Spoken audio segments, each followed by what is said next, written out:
Right now it's 78 degrees at the beach, 80 degrees downtown. It looks like it's going to be a great sunny day. Perfect weather for getting outside. The Jay and Richard Show is up next. Good morning and welcome to the Jay and Richard Show. Believe it or not, today's topic is traffic safety. My guest today is Greg Saris, nationally recognized expert on traffic safety, especially as it relates to bicycle safety. We want to hear your calls, questions, and concerns about bicycling. Greg, I frankly don't know how you talked my producer into doing this show. It seems like a real sleeper. Well, good morning, Jan, and thanks for having me. I know this isn't the hottest topic, but I can pretty much guarantee that every one of your listeners has a story about bicycling. Well, I think you must be right because we have 4 lines lit up. Let's take the first call from Veronica. You're on the Jan Richard Show. Thanks, Jan. I gotta tell you that just this morning on my way to work, I was in a crash with a guy on a bike. I was coming to a stop sign to make a right turn, and I came to a stop, and I looked in both directions. I checked the sidewalk both ways, so I started to go, and I heard a loud thud, and I thought I ran over something. But when I got out of my car, I saw a bicyclist on the ground. I thought he was dead. I didn't even see him. I called 911. That's terrible. What happened to the cyclist, do you know? I don't know. He was alive, but still unconscious when the ambulance took him away. How are you doing? I'm a bit shaken. I keep hearing the thud and seeing him on the ground. I was so shaken I couldn't even drive. A friend had to take me to work. Veronica, which direction was the cyclist headed in? I'm not really sure, but from the way he and his bike were after the crash, it looked as if he was, riding against traffic. Did he have a light on his bike, or was he wearing a helmet? And did you notice if he was wearing light or dark clothing? I'm not sure. Wait a minute. He didn't have a light. I never saw a helmet. And I'm pretty sure he was wearing dark clothes. I doubt it's much consolation, but it doesn't sound like you did anything wrong. On the other hand, the bicyclist did do a few things that contributed to the crash. The cyclist was riding in the dark without lights and wearing dark clothing. Cyclists think just because they see the car, the motorists can see them. They don't realize that this is just not the case. A headlight would have helped, but both a headlight and a taillight are required by law, and reflective clothing would have increased the cyclist's visibility from all angles, not just the front. Just having reflectors is not enough. The biggest mistake he made was riding in the street against traffic. Besides being against the law, most motorists don't look to their right for traffic.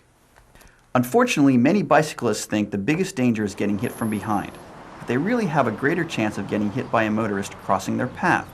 In only about 7% of bicycle motor vehicle crashes does the bicyclist get hit from behind. Riding against traffic accounts for about 30% of the crashes. Also, when a bicyclist is riding against traffic, it makes it difficult for either a motorist or another bicyclist to pass them. To make matters worse, when the 2 bicyclists are competing for the same space, one of them is going to have to do something unsafe. Well, Veronica, thanks for the call. Veronica? Still there? I'm sorry. I just found out the cyclist is still alive, but still unconscious. The doctors are pretty sure he has some brain damage. I feel so bad. I really didn't see him. Bye. Jan, I wish people would understand how important it is to wear a bike helmet. Even a simple fall can cause serious brain damage. I hope the rest of the calls aren't this traumatic. Me too. Okay, our next caller is Elroy. What's your story, Elroy? No story, but I have a question for Greg. I commute to work by bicycle, and yes, I ride in the road, and yes, I obey the traffic laws. What I don't understand is why motorists feel compelled to take a right turn in front of bicyclists. The worst part of it is, more often than not, they aren't even aware they did it. I know exactly what you mean. Most people don't realize that most bicyclists are traveling 12 to 15 miles per hour. When they pass you and slow down to turn, they don't think about you catching up to them.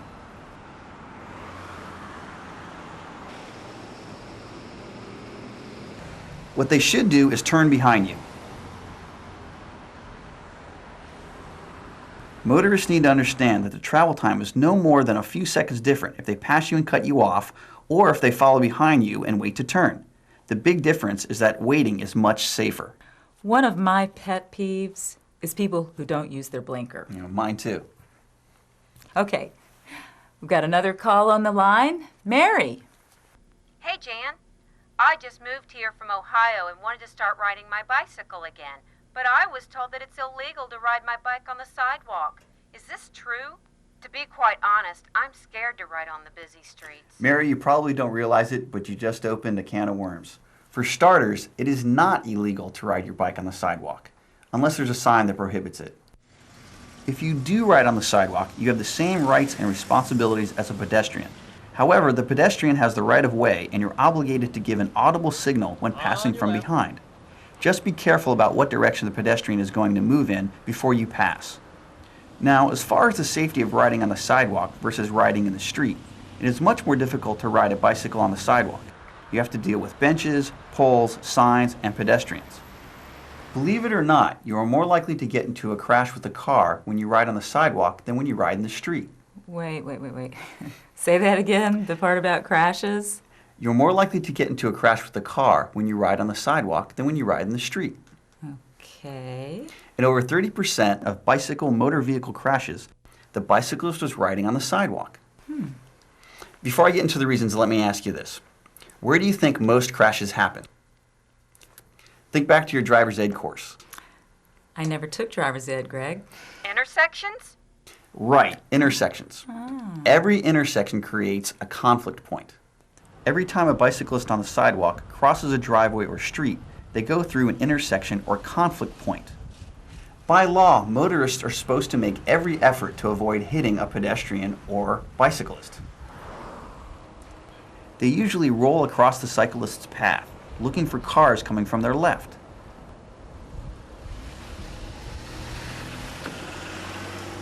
If you're riding on the sidewalk, especially against the flow of traffic, there's a good chance that the motorist won't even look in your direction. Again, while the driver is supposed to look in both directions before crossing the sidewalk, I wouldn't count on it. Drivers tend to focus on moving into traffic and search where traffic usually comes from. If you're on the sidewalk or coming from the opposite direction, you're not where traffic is supposed to come from. Even if we could get every driver entering the street to stop and look in both directions before crossing the sidewalk, you would still have the problems associated with right and left turning motorists. Motorists need to check sidewalks as well as the streets before making a turn. Even though it seems scarier to ride in the street, it is actually a better place to ride. Okay, Mary, I'm getting a signal that it's time for a commercial break. But before we break, my advice to you is that you find a local cycling club that you can join. You know, there's safety in numbers, and by riding with them, you can help build your confidence and your abilities. And remember, Mary, not all clubs are created equal. Some are for speed and some are for recreation. Thanks. We'll take a break now, and we'll be right back. Well, you weren't kidding when you said a can of worms. And that's only if you're riding against traffic on the sidewalk. If you're riding on the road, that creates a few other problems. Such as? From a motorist's perspective, cyclists come out of nowhere and give you no options when it comes to passing them. If the cyclist is riding with traffic, the motorist can choose the safest time to pass. So how much room should you give a cyclist when you're passing? Well, as much as possible, but at least 3 feet. You never know what is going to affect steering the bicycle. Surface conditions are more of a problem for bicyclists than for motorists. Cyclists have to contend with rocks, glass, and globs of concrete, stuff you wouldn't even see or feel in a car. Even the wind can be a major factor. I was once blown across a lane of traffic by a crosswind.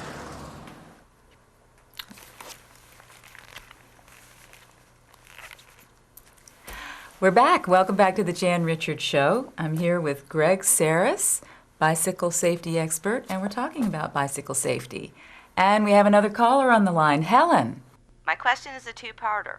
First, I've noticed that there are more bike lanes being put in. As a motorist, I'm not real sure how to deal with them when I'm making a right turn. And second, as a cyclist, I was wondering if I have to ride in them all the time. Good questions. I was hoping someone would ask. First, from the motorist perspective, treat the bike lane like any other travel lane. The big difference is that it's only wide enough for a bike. When making a right turn across a bike lane, you search, signal, and yield like you would if it was a full-size travel lane. Then you block the bike lane so a bicyclist can't pass you on the right. If you pass a bicyclist within 150 feet of your turn, chances are they will catch up to you. Let them pass before you move over.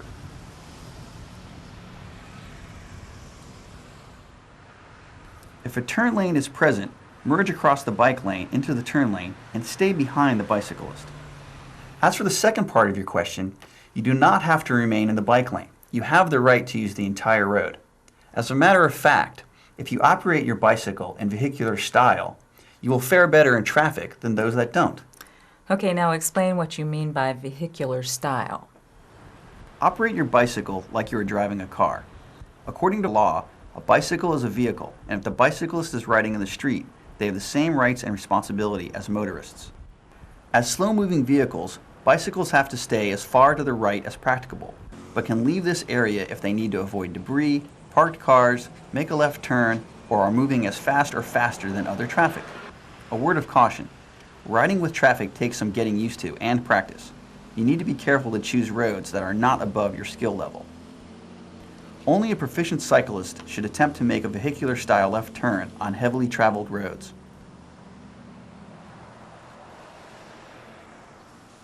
Fortunately, a bicyclist has the option of making a pedestrian style left turn.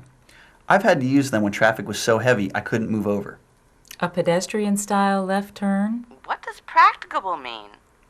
Okay, first the pedestrian style turn. Instead of trying to move across 2 or 3 lanes of traffic to make a left, the cyclist simply rides or walks through the intersection, stops on the other side, turns his bicycle, and crosses when the light turns green.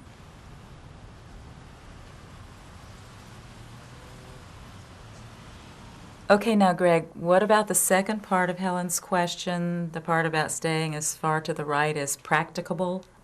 Okay, while it is possible to ride your bike in the gutter, it is not practical because of the amount of debris that collects there. Even more importantly, you're likely to hit your pedal on the curb. It is more practical to ride 12 to 18 inches from the edge of the pavement. This not only eliminates the problems of gutter riding, but also reduces the chance that a motorist will try an unsafe pass instead of moving over to give you the room you need. Well, Helen, I hope we've answered some of your questions. You did, thanks. You know, Greg, I didn't think this was going to be such a great show, but it turned out to be pretty interesting. Could you sum up in about 60 seconds the most important points that our listeners should remember? Sure, Jan, no problem. First of all, when riding in a roadway, cyclists should obey the law and ride with traffic, not against it. Second, it's safer to ride in the roadway. However, if you choose to ride on the sidewalk, use caution and courtesy. Third, wear a helmet, and when riding at night, use lighting and wear reflective clothing.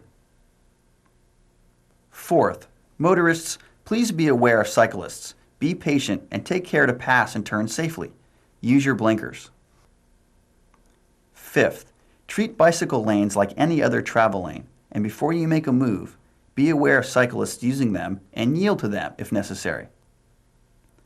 And last but not least, according to law, a bicycle is a vehicle, and the bicyclist has the same rights and responsibilities as a motorist. You know, Jan, if just 1 out of 5 of your listeners rode their bicycle instead of driving their cars, that would be 20% fewer cars contributing to traffic congestion, as well as water, air, and noise pollution. Good point. Greg Saras, thank you so much for joining me. You've been listening to Greg Saras, nationally recognized traffic safety expert. We've been talking about bicycle safety. I hope you've learned something today, and I hope you'll tune in tomorrow when we're bringing in French chef Albert. Thanks for joining us.